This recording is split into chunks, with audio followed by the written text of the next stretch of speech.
CNN News, where we serve Filipino with unbiased news through our hard contents, with no lies, prejudice, just honest service. The new Antipolo City Hall was finished at last at June 2022.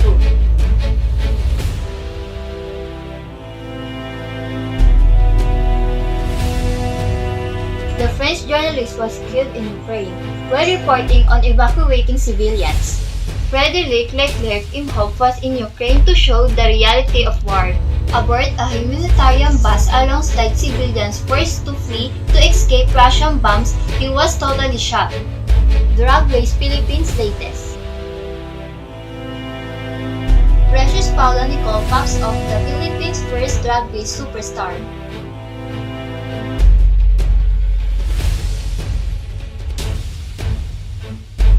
Weather report for tomorrow, there will be a heavy rains and thunderstorm caused by typical wet season storm system in a particular part of Luzon. Word memorabilia. The first live broadcast that ever made.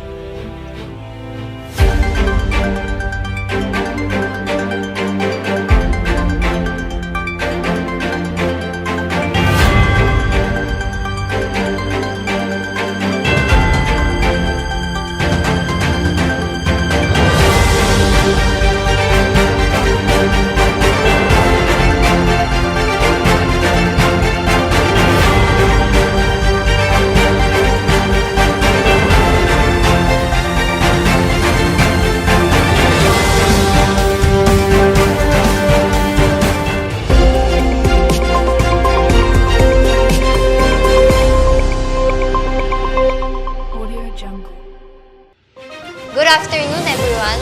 I am Maria Cristina Paula Cabicting. We see you, bring the latest scoop for today. The local news, let's hear from Adrian Guiliarte.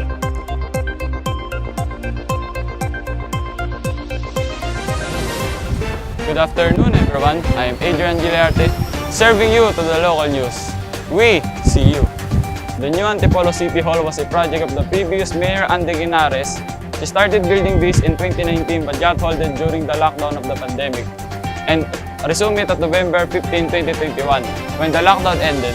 And the building was finished at May 2022 but officially inaugurated at June 2022. Antipolo City Mayor, 1st and 2nd District Councilors and department heads led the ceremonial ribbon cutting, blessing and unveiling its ceremonial marker in front of the new building.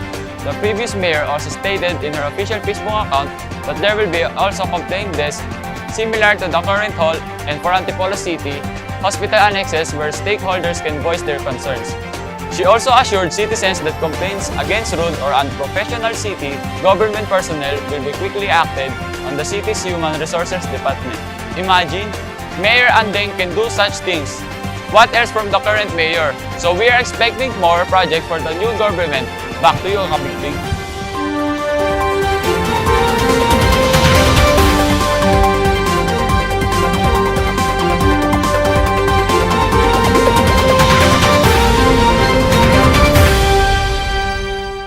A French journalist was killed in Ukraine. Thank you, Kabigting. I am Robin Martinez, And I'm Princess Paris de la Sernanueva, serving you the international news.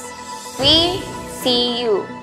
The French newscaster BFM TV said, a 32-year-old French journalist was killed in eastern Ukraine at 12:39 p.m., fatally hit by shell shrapnel while covering a Ukrainian evacuation operation. BFM TV said that journalist Frédéric Leclerc himself was killed as he was covering the humanitarian operation in an armored vehicle near Severodonetsk, a city in the Donbas region that is being hotly contested by Russian and Ukrainian forces. He had worked for 6 years for the French television channel.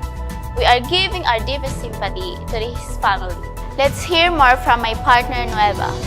Thank you, partner. The French President Emmanuel Macron paid tribute to Leclerc Imhoff on Twitter. He said he was in Ukraine to show the reality of the war, aboard a humanitarian bus alongside civilians forced to flee to escape Russian bombs. He was fatally shot. President Macron said, Macron expressed condolences to his family, relatives, and colleagues, and spoke of France's unconditional support to those who carry out the difficult mission of informing in theaters of operations, and French Foreign Minister demands a transparent inquiry be launched as soon as possible to shed full light on the circumstances of this tragedy. What a sad news, partner. Yes, partner, and that's our international news. The winning numbers are 20, 1, 2, 23, and 7. Whoa! This is soy milk? It's Vitasoy Plus Milky. Deliciously creamy, high in calcium. So milky? So good for you! Vitasoy Plus Milky.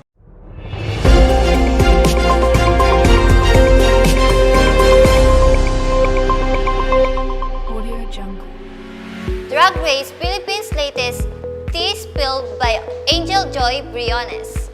Mabuhay, or should I say, mabuhay. I am Angel Briones serving up you the latest tea in the Philippine showbiz news. That you Filipino celebrities, we see you. That greetings is used by the two hosts of Drag Race. First used by Rupo and followed by Paolo Ballesteros. It is one of the most popular topics on all social media platforms in the Philippines.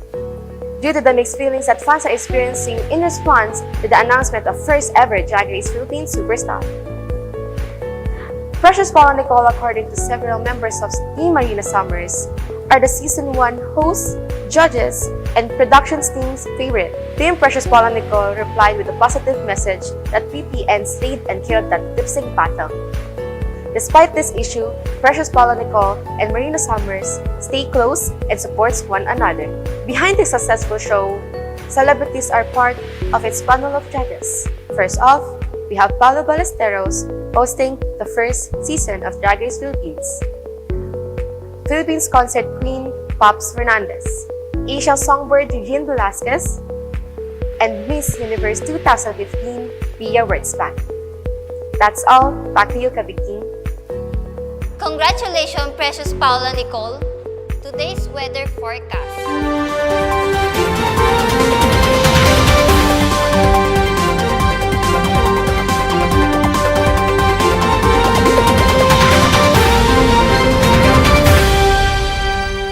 I am Krisa Beretasi, bringing you the latest weather forecast for today. That you people we care and we see you. For tomorrow, heavy rain and thunderstorms, not every hour, not everywhere, but where it does rain, it could be a cloudy situation. Let's take a look what's causing this. It's a typical wet season storm system in the particular part of Luzon. In this area, you can see the touch of the amihan. And also that amihan also stood over us. And that's why it will going to take some days before we're gonna clear in this wet weather and heavy rain. In fact, afternoon downpours have very much possibility will be out through Friday. This weekend looks much better. Again, the future radar shows that tomorrow afternoon this team becomes stronger with heavy rain and linger of the Rizal, especially in Antipolo and Laguna. May pop-up showers on the afternoon, but the real intense is most likely between Laguna and Antipolo. Now tonight, we do have thunderstorms, but they were offshore, dry conditions for Abra compared to earlier today. There are light misty showers that are moving through right now. Again, it's the afternoon when we could see those downpours. About 70% chance to rain tomorrow, and on Thursday, it reduces to 60, and on Friday, to the weekend, it's down to 20. Now, it's so far so good for the weekend. Let's be prepared everyone and keep safe. Thank you, Miss Krisa Tasik, for that weather forecast. World Series memorabilia. Did you guys know that the first television broadcast ever made? Within the Cons Fund, the home of London's John Logie Bird in 1925, was the image of his ventriloquist dummy, Stooky Bill. The first wide-range continuously broadcast image on television from station W2XBX, New York in 1928, was test broadcast of a papier-mâché Felix the cat doll on a rotating turntable. This Felix doll was broadcast for a month as engineers collaborated the signals used to broadcast and receive televised image. I hope you learned something new. I'm Alessa Enrico Oriro. We see you. 71 days before Christmas, are you guys ready? Yes, of course! And that's it all for today. Thank you guys. We are CNN and we see you.